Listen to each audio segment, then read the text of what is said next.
Situasi terbaru dari Iran, Saudara. Televisi nasional Iran mengumumkan Mujtaba Khamenei sebagai pemimpin tertinggi Iran menggantikan ayahnya, Ayatollah Ali Khamenei yang terbunuh dalam serangan gabungan Amerika Israel. Pengumuman Mujtaba Khamenei yang berusia 56 tahun sebagai pemimpin tertinggi disambut rakyat Iran. Penunjukan Mujtaba Khamenei ini dilakukan saat perang Iran melawan Amerika dan Israel masih berlangsung. Nama Mujtaba Khamenei belum banyak terdengar sejak perang dimulai. Mujtaba juga belum pernah masuk ke struktur pemerintahan Iran.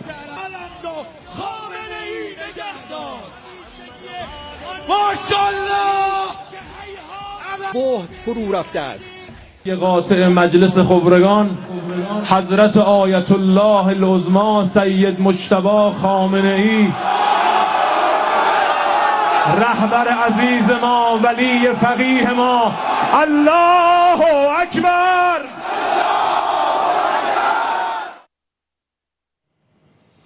Mujtaba Khamenei juga akan menjabat sebagai panglima tertinggi militer dan garda revolusi Iran.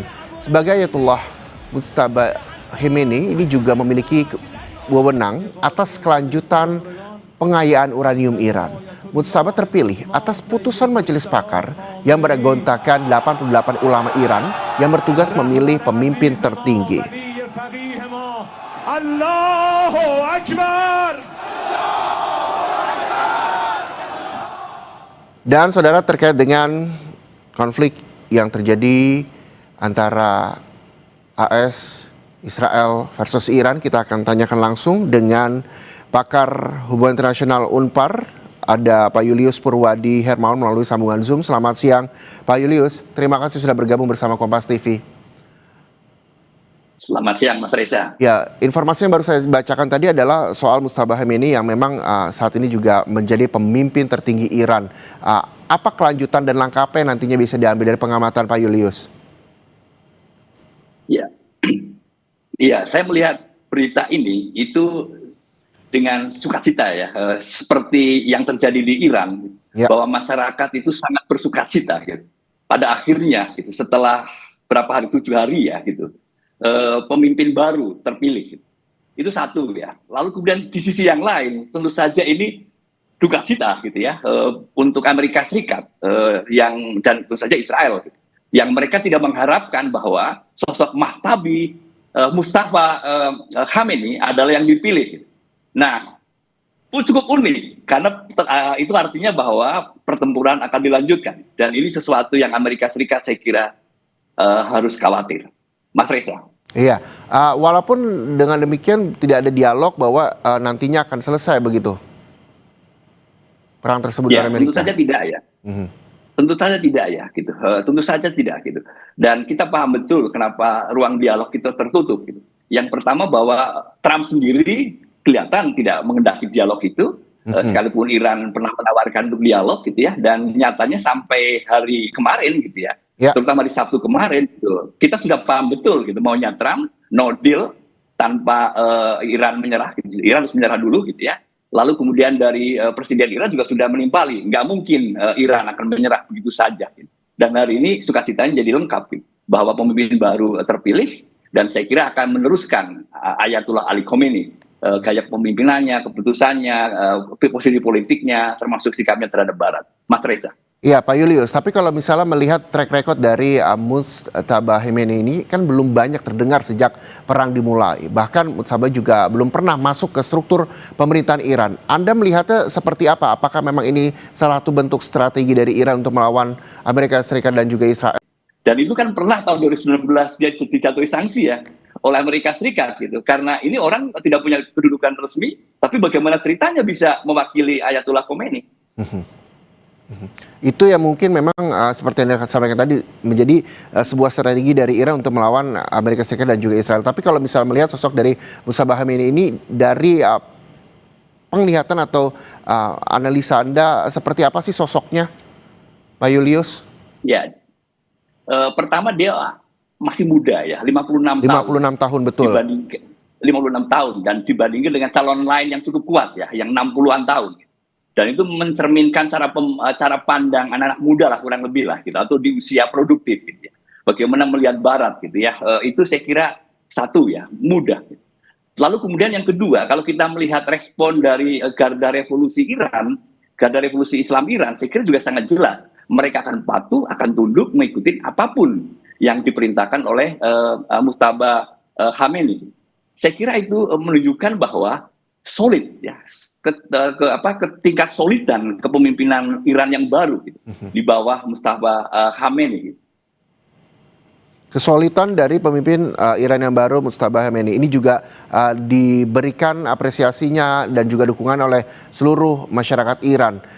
Dengan adanya dukungan masyarakat Iran artinya bahwa masyarakat Iran setuju dengan adanya pemimpin negara Mujtaba Khamenei ini, apalagi di tengah konflik yang terjadi Amerika Serikat dan juga Israel.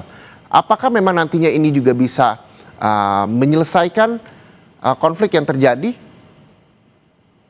Ya, harapan kita semua kan menyelesaikan konflik ya, dan kita sudah merasakan dampaknya, termasuk analisis dampak ke depan ya yang sangat berat gitu. Harapannya kan seperti itu gitu. Ya. Apakah akan secepat ini ya, dalam waktu cepat ini, dalam seminggu ini misalnya akan ada penyelesaian konflik? Saya rasa dan saya melihat bahwa kelihatannya kita tidak bisa berharap seperti itu, Mas Reza. Jadi masih banyak proses yang akan terjadi di Timur Tengah sana, gitu. Termasuk bagaimana pemimpin baru ini akan menjalin hubungan baik dengan pemimpin-pemimpin negara-negara Arab yang beberapa hari ini kan juga kena dampak ya atas serangan rudal-rudal ke aset-aset vital Amerika Serikat. Itu saya kira yang akan di-approach ya, diperbaiki gitu hubungannya dengan negara-negara Arab ini gitu. Nah, kalau itu terjalin dengan baik gitu ya, barangkali kita juga bisa melihat ada prospek ya kedepannya seperti apa gitu, terkait dengan resolusi konflik. Ya Pak Julius, walaupun memang Amerika Serikat dan juga Iran sudah menegaskan bahwa tidak akan ada lagi atau tidak akan ada dialog, dan masih adakah ini peluang sekecil apapun membawa keduanya ke meja perundingan misalnya? Ya, saya dari awal nyebut sulit ya, ruang dialognya sulit. Ya. Tapi sulit itu kan berarti tidak mungkin ya, Mas Reza. Gitu. Dan saya melihat peluangnya nanti pertama negara-negara di Arab perlu menjaga suara yang sama gitu ya. Jangan sampai reaksi mereka terhadap Iran itu justru memperumit dan memperuncing konflik gitu ya. Itu pertama. Lalu kemudian negara-negara di luar Timur Tengah gitu seperti China misalnya atau India atau mungkin Indonesia ya bisa menggalang komunikasi yang lebih luas dengan negara-negara dunia, bagaimana caranya ya menghentikan konflik yang sudah 1 minggu tapi dampaknya sudah luar biasa ini, Mas Reza. Jadi sulit ketika memang ada negara-negara di luar itu untuk bisa berkomunikasi agar perang ini atau konflik ini juga bisa selesai, begitu ya Pak Julius ya? Ya, betul sekali. Betul sekali. Tapi yang juga kalau berbicara soal Indonesia, yang juga menjadi khawatir adalah warga negara Indonesia yang saat ini juga masih terus dilakukan evakuasi oleh pemerintah, khususnya Kementerian Luar Negeri. Gelombang pertama ini ada 32 WNI dari Iran, tepatnya di Azerbaijan yang juga terus dievakuasi. Lalu dengan gelombang-gelombang berikutnya, gelombang evakuasi ini, Anda melihatnya seperti apa? Gelombang evakuasi memang sudah dilakukan oleh pemerintah, terutama untuk warga negara Indonesia.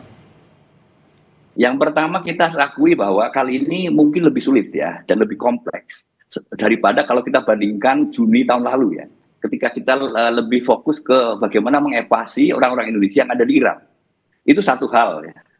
Dan berhasil ya tahun lalu gitu. Nah sekarang problemnya adalah bukan hanya orang-orang Indonesia di Iran saja, Mas Reza. Kita ingat ada juga di Qatar, ada di Arab Saudi, ada di Emirates, Oman gitu ya. Dan itu jauh lebih luas, dan itu saya kira perlu strategi komprehensif ya di antara para dubes yang dapat tugas di sana untuk berkomunikasi, berkomunikasi yang menjaga komunikasi dengan warga Indonesia yang ada di sana tetap survive gitu. Dan saya kira kalau pekerja migran yang ada di sana barangkali gitu ya charge-nya lebih baik gitu ya daripada misalnya jemaah umroh ya yang sekarang ada di sana gitu ya yang masih terjebak gitu, atau turis ya warga Indonesia yang ada di sana. Itu saya kira perlu dipikir dengan sangat matang, dan kita berharap sekali ada strategi yang holistik yang dilakukan oleh dubes-dubes yang ada di negara-negara Timur Tengah gitu ya, dan moga-moga gitu ya semua warga Indonesia akan selamat kembali ke Indonesia. Adanya strategi yang holistik seperti apa misalnya, Pak Julius? Ya, kita tidak tahu ya siapa saja yang ada di sana gitu. selama ini kalau warga negara hadir di sebuah negara, gitu, lalu kan akan memberikan laporan ke perwakilan Indonesia yang ada di sana. Apakah KBRI atau konsulat jenderal.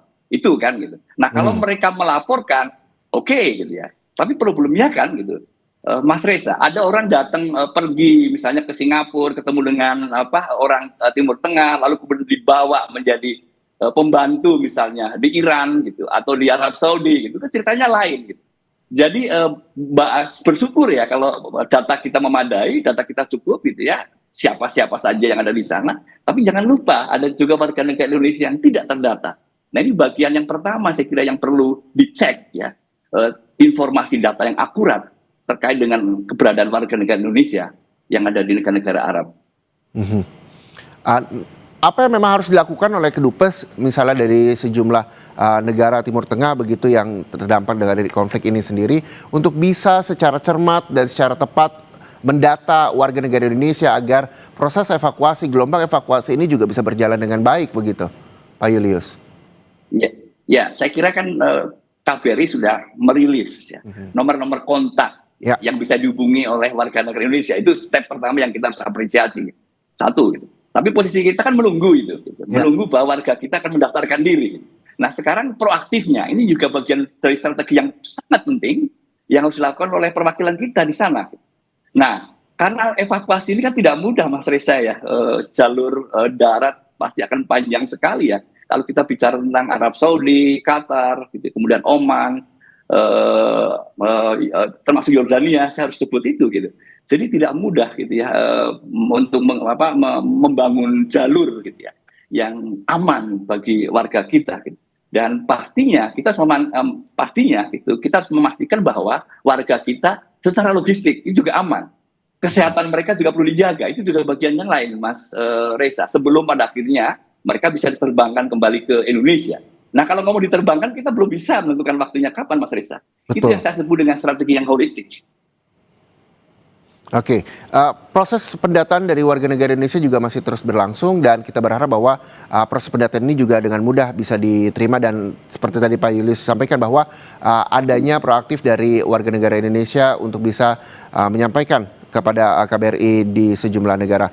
Pak Julius, kita harus jeda sejenak karena usai jeda kami masih akan kembali berdialog dengan pakar HI Universitas Parahyangan dengan Bapak Julius Purwadi Hermawan. Pastikan Anda bersama kami.